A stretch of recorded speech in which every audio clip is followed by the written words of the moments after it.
अस्सलामुअलैकुम, मैं हूं समर अब्बास। वज़ीर आला खैबर पख्तूनख्वा अली अमीन गंडापुर की पुरस्रार गुमशुदगी का ड्रॉप सीन भी पहले जैसा ही हुआ। तकरीबन 30 घंटे तक गायब रहने वाले वज़ीर आला खैबर पख्तूनख्वा अली अमीन गंडापुर अब से कुछ देर पहले एक बार फिर सनसनीखेज और ड्रामाई अंदाज में नमूदार हो गए हैं। उनकी यह आमद आज खैबर पख्तूनख्वा असम्बली के बुलाए गए इजलास में उस वक्त अचानक हुई जब कुछ देर कबल ही अली अमीन गंडापुर के खिलाफ मुबैना एक्शन और उनकी बाजियाबी के लिए करारदाद मंजूर की गई थी। स्पीकर खैबर पख्तूनख्वा असम्बली बाबर सलीम सवाती ने इस मामले पर कल आईजी केपी, चीफ सेक्रेटरी और वज़ीर आला के प्रिंसिपल सेक्रेटरी को भी तलब कर रखा था। ताहम अब से कुछ देर कबल ही अली अमीन गंडापुर ने ड्रामाई अंदाज में सामने आकर केपी असम्बली से अहम खिताब किया, जिसमें उन्होंने ये इल्जाम लगाया कि बाकायदा मनसूबा बंदी करके उन पर हमला किया गया। उन्होंने कहा कि रात इस्लामाबाद ने गुजारी है। आईजी इस्लामाबाद का नाम लेकर यह दावा भी किया कि उन्होंने जहां छापे मारे वो खुद वहां ही मौजूद थे। और आईजी साहब सुन लो, मैं उधर ही था। केपी हाउस की एक चीज जो इसने तोड़ी है, ये सिर्फ माफी नहीं मांगेगा, बना के भी देगा ताकि दोबारा जरूरत ना करे। सारे सबूत मौजूद। इससे कबल गुज़िश्ता रोज से आज तक वज़ीर आला की पुरस्रार गुमशुदगी से मुताल्लिक मुख्तलिफ कयास, आराइयां और अफवाहें ज़ेरे गर्दश थीं। तहरीक इंसाफ अली अमीन गंडापुर की गुमशुदगी से मुताल्लिक यह इल्जाम दे रही थी कि उनको गिरफ्तार या अगवा किया गया है। साथ ही उनका बाजियाबी के लिए 24 घंटों का अल्टीमेटम भी दिया गया था। गो के अली अमीन गंडापुर तो मंजर-ए-आम पर आ गए हैं, लेकिन इस कहानी से मुताल्लिक कई सवालात भी खड़े होते हैं जिनका वाज़ेह जवाब उन्होंने अब से कुछ देर कबल अपनी तकरीर में भी नहीं दिया है।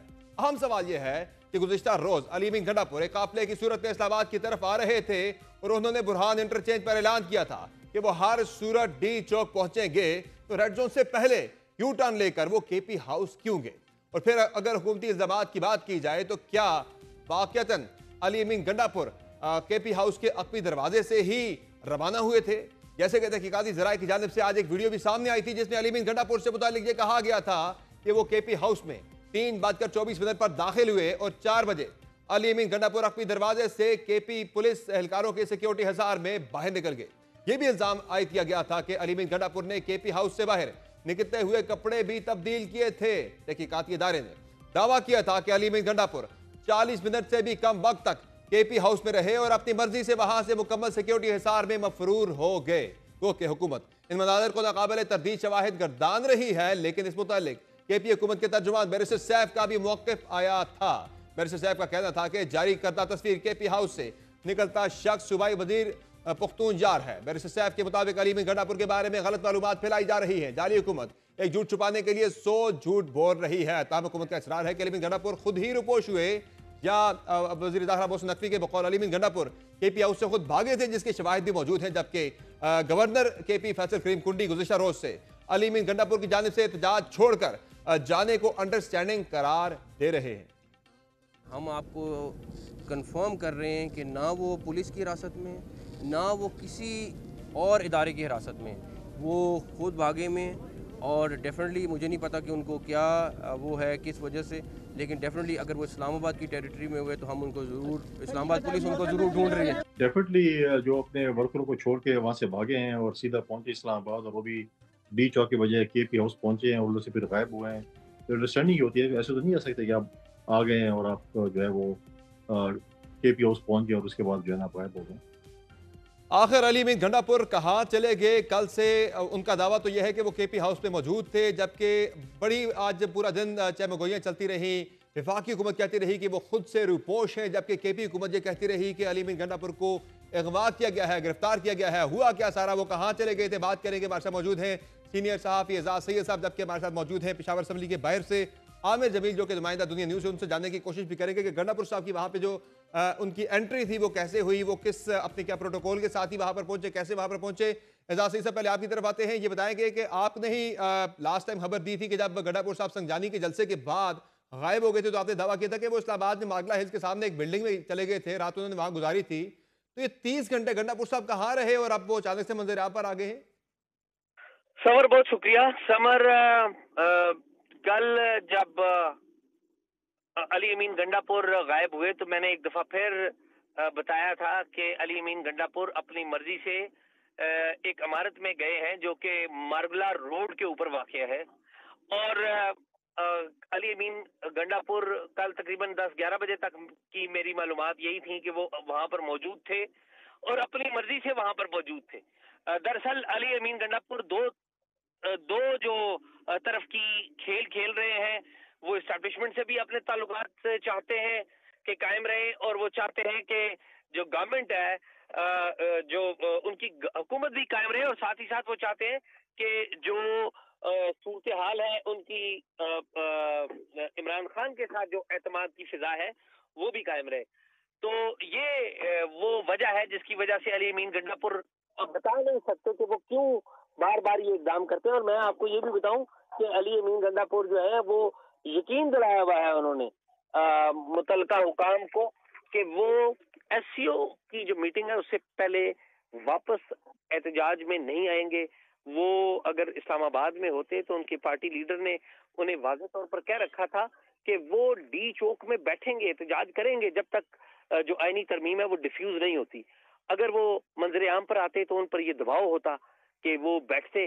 तो मेरे ख्याल में उन्होंने जो रास्ता अपनाया वो यही कि मैं गिरफ्तार होने वाला था और छुपे रहे।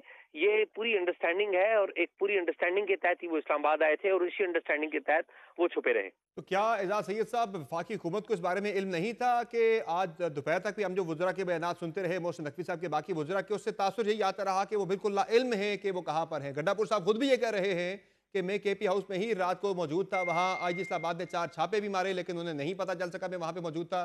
क्या वाक़ई ऐसा है कि वफाकी हुकूमत को बिल्कुल मालूम नहीं था? जी, वफाकी हुकूमत को भी पता था और वफाकी हुकूमत भी ज़ाहिर एक जानबूझ के सारी सूरत सामने नहीं कर सकती, कर रही, क्योंकि इसमें उनके सियासी मफादात हैं। अगर वो अली अमीन गंडापुर को बेनकाब करते हैं तो जो सारा मंजर तैयार किया गया वो सारा डिफ्यूज हो जाएगा और वो सारा मामला अली अमीन गंडापुर की जो हुकूमत की अलहदगी या उनकी बरतरफी तक मुंतज हो सकता है, जो नहीं चाहती फेडरल गवर्नमेंट, क्योंकि अली अमीन गंडापुर जो ताकतवर कुव्वतें उनसे पूरा ताउन कर रहे हैं। तो इसलिए वो पूरा सच नहीं बोल रहे। फेडरल गवर्नमेंट वजीर दाखिला मोहसिन नकवी को बिल्कुल पता था और उन्हें पूरी सूरत हाल पता थी। फेडरल गवर्नमेंट की यहाँ पर एजेंसी है, उन सबको पता था कि ये क्या हो रहा है, लेकिन वो पूरी सूरत हाल जानबूझकर नहीं बता रहे। और ज़ाहिर है अली अमीन गंडापुर के अपने ज़ाती मफादात हैं जिनकी वजह से वो ये बात नहीं बता सकते। यानी ये मिलकर एक खेल खेला जा रहा है, आवाम को भी धोखे में रखा जा रहा है और ये भी आवाम को बेवकूफ़ समझा जा रहा है कि केपी की उधर भी असम्बली का इजलास बुला लिया जाता है। इजलास तो दोपहर 2 बजे का टाइम था, फिर वो शाम तक उसे डिले किया गया। शायद वो टाइमिंग इसी से मैच करने की कोशिश की गई कि गंडापुर साहब वहाँ पे पहुँचे, इजलास में खिताब भी करें। मैं इजलास साहब दोबारा आपकी तरफ आऊँगा। मैं ज़रा केपी असम्बली के बाहर ही हमारे नुमाइंदे मौजूद हैं, आमिर जमील, उनसे जानते हैं कि वहाँ पे हुआ क्या। ये इजलास 2 बजे बुलाया गया था, शाम या रात 10 बजे तक यानी 9:30 बजे तक ये इजलास इतना ताखीर से शुरू क्यों हुआ? क्या गंडापुर साहब का वाक़या तो ना इंतजार किया जाता रहा? इसका मतलब है सबको पता था। जी आमिर जमील साहब, क्या हुआ वहाँ पे? बिल्कुल देखें, आज का इजलास जो था वो हंगामी तौर पर बुलाया गया था। आज का इजलास पहले से शेड्यूल नहीं था, लेकिन हंगामी तौर पर जब अली अमीन गंडापुर जो हैं वो पुरसरार तौर पर गायब हुए तो उसके बाद ये कल रात को जो है नोटिफिकेशन जारी किया गया और इजलास बुलाया गया। तहम 2 बजे का जो इजलास है वो 6 घंटे ताख़ीर से जो है वो आज शुरू हुआ। बताया जा रहा था कि स्पीकर हाउस में एक पार्लिमानी जो बोर्ड है, पार्लिमानी उनकी जो कमेटी है, उसका इजलास किया जा रहा है और उसमें न सिर्फ खैबर पख्तूनख्वा के MPs में से कुछ लोग मौजूद थे, बल्कि असद कैसर जो कि इसी तरह शंदाना गुलजार और दीगर जो थे वो भी इस मीटिंग में मौजूद थे। और इनका 1 पॉइंट एजेंडा यही था कि अली अमीन पर बात की जाए और उन्हें बाजियाबी के लिए मुतफ़िका तौर पर कोई करारदाद भी मंजूर की जाए। तो वहीं पर एक करारदाद भी लिखी गई और उसको वहाँ पर मंजूर भी किया गया कि ये जो वहाँ पे करारदाद भी मंजूर हो गई। इजलास साहब बता रहे हैं दोपहर 2 बजे से लेके शाम तक 8 बजे तक तकरीबन उसे डिले किया गया। ज़ाहिर नज़र ही आ रहा है कि जानबूझ के इसे इतना डिले किया गया कि मकसद यही था कि गंडापुर साहब वहाँ पे पहुँच जाए, मेक श्योर करने की कोशिश की गई थी। इसका मतलब यह है कि आपको क्या आपको लग गया रहा, आपकी मालूमात क्या, आपको तासुर क्या मिला कि उन्हें मालूम था स्पीकर साहब को कि गंडापुर साहब ने आना है इजलास के अंदर? इसका मतलब है देखिए, इस किस्म का तासुर तो नहीं दिया जा रहा था कि अली अमीन आ रहे हैं, ताहम को ज़राए जो है वो इस हवाले से कुछ ऐसी बातें बता रहे थे कि शाम तक अली अमीन का क्लियर पता चल जाएगा कि वो क्या करते हैं, वो आते हैं या नहीं आते। ताहम इजलास जारी ही था और अली अमीन जो है वो इंतहाई ड्रामाई अंदाज में इसम्बली का गेट खोल कर अंदर दाखिल हुए। उन्होंने नाराबाजी की और न सिर्फ वो वहाँ पर पहुँचने के बाद जो मुजाहिरा उनके हक़ में किया जा रहा था, वहाँ पर काफ़ी बड़ी तादाद में पहले से ही लोग भी मौजूद नहीं, थे। ये तो यानी वो एक मुजाहिरीन एक जिन्होंने एक एक बाहर माहौल मुजाहरा तो करना था, पूरा बनाया आज गया था वहाँ पे तारीख में। आमिर जमील साहब, माहौल तो पूरा वहाँ पे बनाया गया था कि लग ही रहा था कि इसका मतलब है कि गंडापुर साहब के बारे में पता था स्पीकर साहब को कि उन्होंने आना है, कि जिस वजह से इजलास को 6 घंटे ताखीर से शुरू किया गया। आपकी मालूमात क्या इस पे, क्या आपको लग रहा है कि उन्हें पता था पहले से? देखिए, लगता तो ऐसा ही है कि उन्हें पता था और ये सारा सेशन जैसे ही अली अमीन साहब की जो तकरीर है वो ख़त्म हुई तो उसके बाद असम्बली का इजलास भी मुलतवी कर दिया गया। तो तासुर ऐसे ही मिल रहा है कि स्पीकर साहब को और या चंद मखसूस बंदों को पता था कि अली अमीन साहब जो हैं वो शाम तक जो है आ सकते हैं, और यही हमने देखा कि शाम के बाद जो है वो अली अमीन जो है ड्रामाई अंदाज में दाखिल हुए। और इस दफ़ा तारीख़ में पहली दफ़ा हमने ये भी देखा कि जो मुजाहिरीन थे वो भी असम्बली में मौजूद थे। यानी जब अली अमीन वहाँ असम्बली हाल में पहुँचे तो न सिर्फ नीचे की गैलरीज जो थी वो तमाम की तमाम भरी हुई थी, बल्कि ऊपर भी काफ़ी बड़ी तादाद में लोग पीटीआई के जो मुजाहिरीन थे वो भी मौजूद थे। और जैसे ये दाखिल हुए नाराबाजी की गई और फ़ौरन जो है वह अली अमीन ने फिर उसके बाद अपनी एक जारहाना किस्म की तकरीर की। जैसे ही तकरीर ख़त्म हुई उसके बाद थोड़े ही टाइम में जो है असम्बली का इजलास भी कल तक लेकिन मुलतवी कर दिया गया है। ये बताएं मुझे आमिर के गंडापुर साहब की जो एंट्री थी असेंबली की बिल्डिंग के अहाते में, क्या उनका जो रूटीन का उनका जो प्रोटोकॉल होता है जो उनका, वो उसी प्रोटोकॉल के साथ ही वहां पर वो आए थे? हम जरा राना सनाउल्लाह साहब की तरफ चलते हैं, हमें प्रोग्राम में ज्वाइन कर रहे हैं मुस्लिम लीग उनके सीनियर रहनुमा है राना सनाउल्लाह साहब, बहुत शुक्रिया आपने ज्वाइन किया प्रोग्राम में। ये बताइएगा कि ये क्या हुआ, वफाकी हुकूमत को नहीं मालूम था कि गंडापुर साहब इस्लामाबाद केपी हाउस में ही मौजूद हैं? नहीं, ये बिल्कुल बिल्कुल झूठ बोल रहा है, गलत बयानी कर रहा है। कोई ये केपी के हाउस में मौजूद नहीं। ये कल चुंगी नंबर 26 से गायब हुआ है चंद गाड़ियों के साथ, और वहां से ये पहुंचा है चाइना चौक और डी चौक, और वहां पे हाथ लगा के तो फिर वहां से ये आ गया केपी के हाउस, और वहां से जो है ये फिर गाड़ी बदल के तो ये कल ही निकल गया है। जो कल एक खबर थी कि ये पेशावर केपी के पहुंच गया है, ये वो खबर दुरुस्त थी।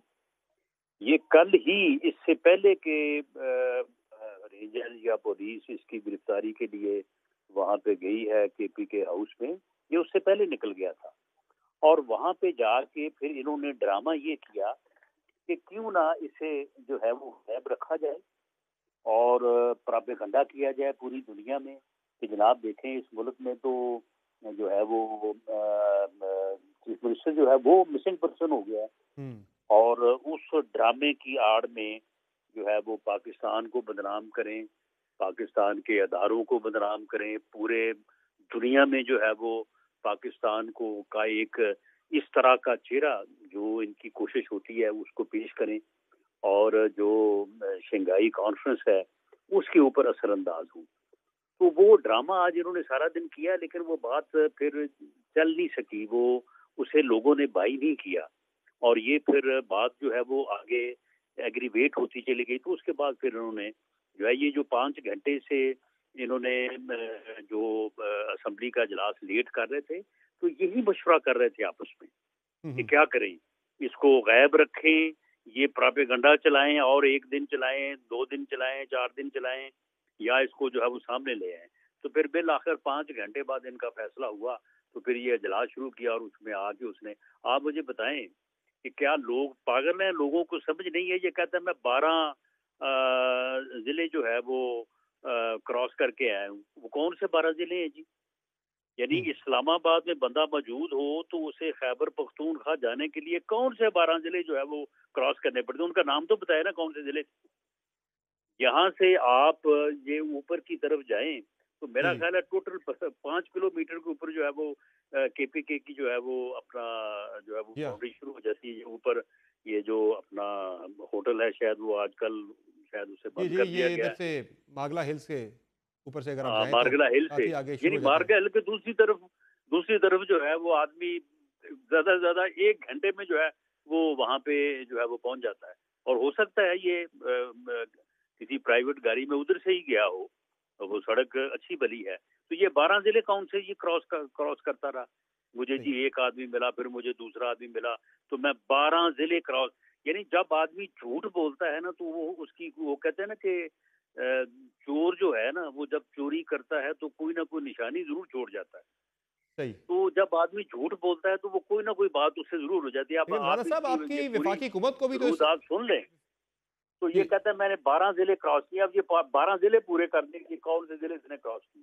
राणा साहब, वफाकी हुकूमत भी लगता है कि पूरी तरह से उसे इल्म नहीं था कि ये हुआ क्या है सारा। गंडापुर साहब कहाँ गए, क्योंकि वो कह रहे थे जी वो रुपोश कहाँ हुए ये भी किसी को नहीं पता था। अगर केपी हाउस में थे तो वो भी कहा जा सकता था केपी हाउस के अंदर है। अगर वो यहाँ से देखिए केपी मैं फरार हो गए थे तो वो ये भी कहा जा सकता था कि वो केपी फरार हो गए। देखें, ये ऑपरेशनल जो है ना मिस्टेक्स या मिसिंग जो है ना हो जाया करती हैं। इसमें कोई, मैं किसी को दोष नहीं देता, ना किसी को इसके ऊपर किसी की कोताही मैं नोट करता हूँ। ये ऑपरेशनल मिस्टेक हो जाती है। जब चुंगी नंबर 26 से निकला था ना टूवर्ड्स चाइना चौक और इधर केपी डी हाउस की चौक, तरफ। इसे उसी वक्त जो है वो पकड़ लेना चाहिए था। इसे अच्छा। उसी वक्त, भले अगर अरेस्ट करना मकसूद था तो अरेस्ट कर लेते, नहीं करना था तो इसे वो खुद ले आते केपी के हाउस में, अपनी निगरानी में रखते। बाद में जो तो फैसला राणा होता, साहब, जो तासुर तो है। इसे इस तरह से जो है ना, इस तरह से, बल्कि इसे मेरी तो राय ये थी कि इसे अटक से आगे नहीं आना चाहिए था। अच्छा, तो ये फिर आप समझते हैं कि जो हिकमत अमली थी वजारत दाखिला की, ये वफाकी हुकूमत की, वो ठीक तरह से प्लान नहीं कर सके। चूंकि आपकी मरतबा जब ये आए थे तो आपने नहीं आने दिया था बुरहान से आगे। इस मरतबा तो वो पहुंच गए, नहीं नहीं, मुजाहिरीन का अगर डी चौक तक भी पहुंच गए। नहीं इतना सारा नहीं कुछ करने नहीं के नहीं, बावजूद ये नाकामी थी क्या नहीं वजारत दाखिला नहीं, की? हमारी दफा तो हमने इसको अटक से आगे नहीं आने देना था। आपको याद होगा कि हमें तो सुप्रीम कोर्ट पड़ गया ना उस वक्त। जी। हमें तो बंदियाल कोर्ट पड़ गई, उन्होंने कहा कि जी नहीं, इनको आने दें, और ये इनको आने दें और इस्लामाबाद में आके ये H9 में इनको जलसा करने दें। बल्कि कहा गया कि वहां पे इनको इंतजामात करके दें। जी। तो हमने तो फिर तब इसको जो है वो अटक से और बुरहान से जो है वो आगे आने दिया। तो उस वक्त इमरान खान साहब खुद थे और हमने H9 में इनके जलसे का इंतजाम किया, लेकिन इन्होंने वायलेट किया सुप्रीम कोर्ट के ऑर्डर को, और ये फिर आगे बढ़े। तो आगे जब बढ़े तो इनका फिर पूरा शाफी इंतजाम था, लेकिन फिर इनको पता था कि ये डी चौक में जाना हमारा जो है वो खतरे से खाली नहीं होगा, तो फिर ये जना एवेन्यू से जो है वो वापस चले गए। तो उस वक्त तो सुप्रीम कोर्ट ने इनको लेकिन कल जो हुआ राना खोल सनाउल्लाह के दिया साहब, ये बुरहान क्रॉस करके आ गया, 26 नंबर तक आए, वहां से ये पहुंच भी गए डी चौक के साथ ही चाइना चौक तक। गंडापुर साहब पहुंच गए, मुजाहिरीन जो है वो डी चौक तक पहुंच गए। आपकी तमाम तर रुकावटों के बावजूद ये फेलियर था वजारत दाखिला का। मैं इस बात से का फिक्री नहीं हूँ। मेरा ख्याल है कोई हिकमत अमली होगी। फेलियर, ये जो 8-10 गाड़ियां लेके आया उधर 26 चुंगी नंबर 26 से, तो ये कैसे आ सकता था? नहीं आ सकता था ये। एक अगर इसको तासुर तो अलाउ राना ना साहब, किया जाता तो एक तासुर तो ये भी है कि ये कोई फिक्स मैच भी था, कोई यानी कि जो है कोई मुफाहमती की बात भी हो रही है कि गंडापुर साहब के साथ जो है कोई मुफाहमत भी थी कि फिक्स मैच था कि उन्हें आने दिया जाए, रास्ता दिया जाए यहाँ तक का। तो फिर इसको वापस जो है वो इस तरह से जो ये गया है ना कल, यानी ये ड्रामा देखें, ये इन्होंने बड़ा खतरनाक ड्रामा जो है ये इन्होंने शुरू किया था। और अगर इस ड्रामे को ये और आगे चलाते और ये पूरी दुनिया में कहते कि जी यहाँ पे चीफ मिनिस्टर ही मिसिंग पर्सन हो गया है, और इस एहतजाज को लेके चलते और ये छुपा रहता और कोई 5-7 दिन, तो ये सूरत हाल जो है ये पाकिस्तान, इन्होंने तो पूरी दुनिया में, आज आप देख लें सोशल मीडिया पे सारे लगे हुए थे। असद कैसर जैसे संजीदा लोग, साबिक स्पीकर हैं, वो कह रहे थे कि जी देखें जी वो उसे उठा लिया है, और फिर इशारा जिस तरफ कर रहे थे, तो ये एक अदारे को बदनाम कर रहे थे, हुकूमत को बदनाम कर रहे थे, दुनिया में पाकिस्तान को बदनाम कर रहे थे।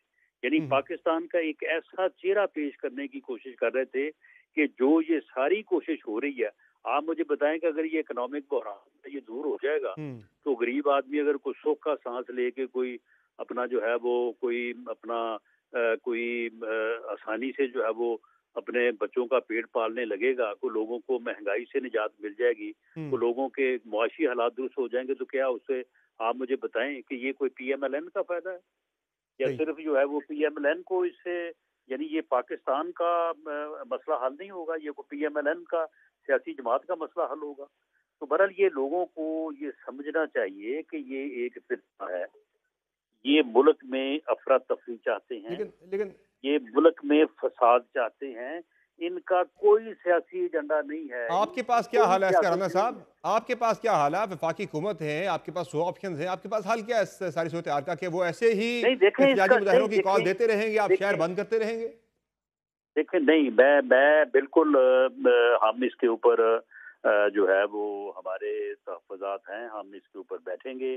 जिस तरह से इस्लामाबाद और रावलपिंडी के लोगों को पिछले 3 दिन जिस मुश्किल का सामना करना पड़ा, ये इनका जो एहतजाज है, यानी पूरे रावलपिंडी से तो ये 2 जगहों के अलावा कहीं से निकले ही नहीं है ये, और दोनों जगहों पे टोटल जो है वो 30-30, 40-40 लोग थे। तो क्या जरूरत थी पूरे शहर को जो है वो बंद करने की? और मासवाई ये मोटरवे जो आ रही है अपना केपीके की तरफ से, उस तरफ को बंद करने के अलावा बाकी इस्लामाबाद को जो है वो सील करने की जो है वो क्या जरूरत थी? ये बहरहाल ये चीजें जो हैं ये एक्सपीरियंस में आई हैं, इनके ऊपर बात होगी। और दूसरा मैं समझता हूँ कि इनके इस जो ये मौजूदा इनका इन्होंने जो ये अपना आप कह लें कि ये फितना ऑपरेशन जो इन्होंने लॉन्च किया था, इसमें एक बहुत खुश आइन बात सामने आई है। उसके ऊपर मैं खास तौर पे जो है वो चीफ मिनिस्टर पंजाब को खराज तहसीन पेश करना चाहूँगा कि पंजाब के लोगों की ये बात समझ में आ गई है। पंजाब का रिस्पांस का लाहौर से बिल्कुल जीरो रिस्पांस था इनको।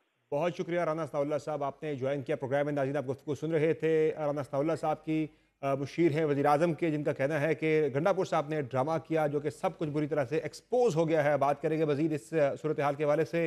वफाकी वज़ीर इत्तलात अता तारिक साहब प्रोग्राम में हमारे साथ मौजूद हैं। अता तारिक साहब, बहुत शुक्रिया प्रोग्राम में ज्वाइन करने के लिए। बज़ाहिर लग ये रहा है कि वफाकी हुकूमत भी बिल्कुल क्लूलेस थी गंडापुर साहब की मौजूदगी के हवाले से कि वो कहाँ हैं, वो केपी के अंदर हैं या वो इस्लामाबाद के अंदर है, क्योंकि आपके वज़ीर दाखिला भी दोपहर तक कह रहे थे कि वो रुपोश है, कहीं रुपोश कहाँ हैं। राना सनाउल्लाह साहब कह रहे हैं कि वो यहाँ से निकल कर कल ही पहुँच गए थे, रात को ही पेशावर। ये हुआ क्या सारा? आपकी हुकूमत बिल्कुल लाइन रही क्या सारी सूरत हाल से? देखिए, 2 चीजें इससे साबित हुई। पहली बात तो ये है कि कोई भी लीडर किसी मार्च को, एहतजाज को छोड़ के, अपने लोगों को छोड़ के भागता नहीं ऐसे। पहले केपी हाउस जाना, वहां से नीले शलवार कमीज में ये बाहर निकले और बाहर निकलकर ये फरार हुए केपी की तरफ, तो ये तो बुज़दिली इनकी साबित होती है। ये कोई बहादुरी नहीं है कि वो तो कहते हैं रात मैंने केपी हाउस में गुजारी है। केपी हाउस से मेरा ख्याल है कि ये निकल गए थे, इन्होंने काफी टाइम वहां गुजारा, मगर मुझे एक फुटेज आई है जिसमें एक स्काई ब्लू कलर की शलवार कमीज एक बंदे को जाते हुए देखा गया है। तो पीडी साहब, अगर ये पख्तून यार खान थे जो सूबाई वजीर है पब्लिक हेल्थ के, मैं समझता हूँ कि ये, क्योंकि देखिए निकले तो केपी हाउस से ही हैं, ये बात एस्टेब्लिश है कि ये केपी हाउस में थे और केपी हाउस से ही निकले हैं, तो ये बात तो साबित है। देखिए, दूसरी बात ये है कि जो गुमशुदगी का कहा जा रहा था, एक अंग्रेजी में वीडियोस रिकॉर्ड करके ह्यूमन राइट्स ऑर्गेनाइजेशंस को भेजी जा रही थी और कहा जा रहा था कि एक फौज ने या हुकूमत ने अगवा कर लिया है एक सूबे के वजीर आला को। मैं समझता हूँ कि कौम से माफी मांगनी चाहिए, शरदाना गुलजार को, उमर अयूब को, बैरिस्टर सैफ को, कि आपने एक झूठा प्रोपेगेंडा किया। और देखिए, हुकूमत सुरखरू हुई है, हुकूमत कामयाब हुई है कि एक ऐसा शख्स जो एससीओ समिट को रोकना चाहता था। लेकिन सर, ये आपका भी इंटेलिजेंस फेलियर नहीं है कि आपको पता ही नहीं है कि एक सूबे का वज़ीर आला इस्लामाबाद पहुंचता है और वहां से 30 घंटे तक वो गायब रहता है और आपको पता भी नहीं चलता? नहीं, देखें, हमारा काम उसको ट्रैक करना नहीं था। हम कोई ट्रैकिंग एजेंसी तो नहीं है कि हम उसको ट्रैक करें वो कहाँ गया है। हमारी कामयाबी ये है कि इस्लामाबाद में डी चौक में धरना या जलसा नहीं हुआ, इस्लामाबाद का अमन अमान बहाल रहा, बगैर किसी बड़े नुकसान के लोग मुंतशिर हुए, रस्ते खुले, जिंदगी मामूल की तरफ लौटी और इस्लामाबाद की, रावलपिंडी की, अटक की जिंदगी जो है वो बहाल हुई। तो अतातार साहब, आगे प्लान क्या है? गंडापुर साहब दोबारा इस्लामाबाद आते गिरफ्तार उन्हें किया जाएगा या क्या होगा? जो एक पुलिस एहलकार वाला जो एक मुकदमा आपने किया, हमारा फोकस समर साहब इस चीज पे है कि पाकिस्तान की इन्फ्लेशन सिंगल डिजिट में है 6.9 पे, 14% एक्सपोर्ट्स ऊपर चली गई हैं, रुपया मुस्तहकम है, पॉलिसी रेट नीचे जा रहा है। मैं तो अब सारा दिन कल मीटिंग हम करेंगे एससीओ के ठीक है। ऊपर। 12 मुल्कों के प्राइम मिनिस्टर आ रहे हैं, ये ठीक हो गया। इकोनॉमी को डीरेल करना चाहते थे, हमने इजाजत नहीं दी इनको। बहुत शुक्रिया अतादार साहब, आपने ज्वाइन किया प्रोग्राम में। नाज़रीन, आप गुफ्तगू सुन रहे थे अतादार साहब की, जिनका कहना है कि ये सारा ड्रामा था जो कि एक्सपोज हो गया बुरी तरह से, जो कि गंडापुर की गुमशुदगी को लेकर पाकिस्तान तहरीक इंसाफ की सीनियर लीडरशिप की जानिब से एक बयानिया बनाया जा रहा था, वो बुरी तरह से नाकाम हो गया। आज के प्रोग्राम में इजाज़त दीजिए, अल्लाह हाफ़िज़।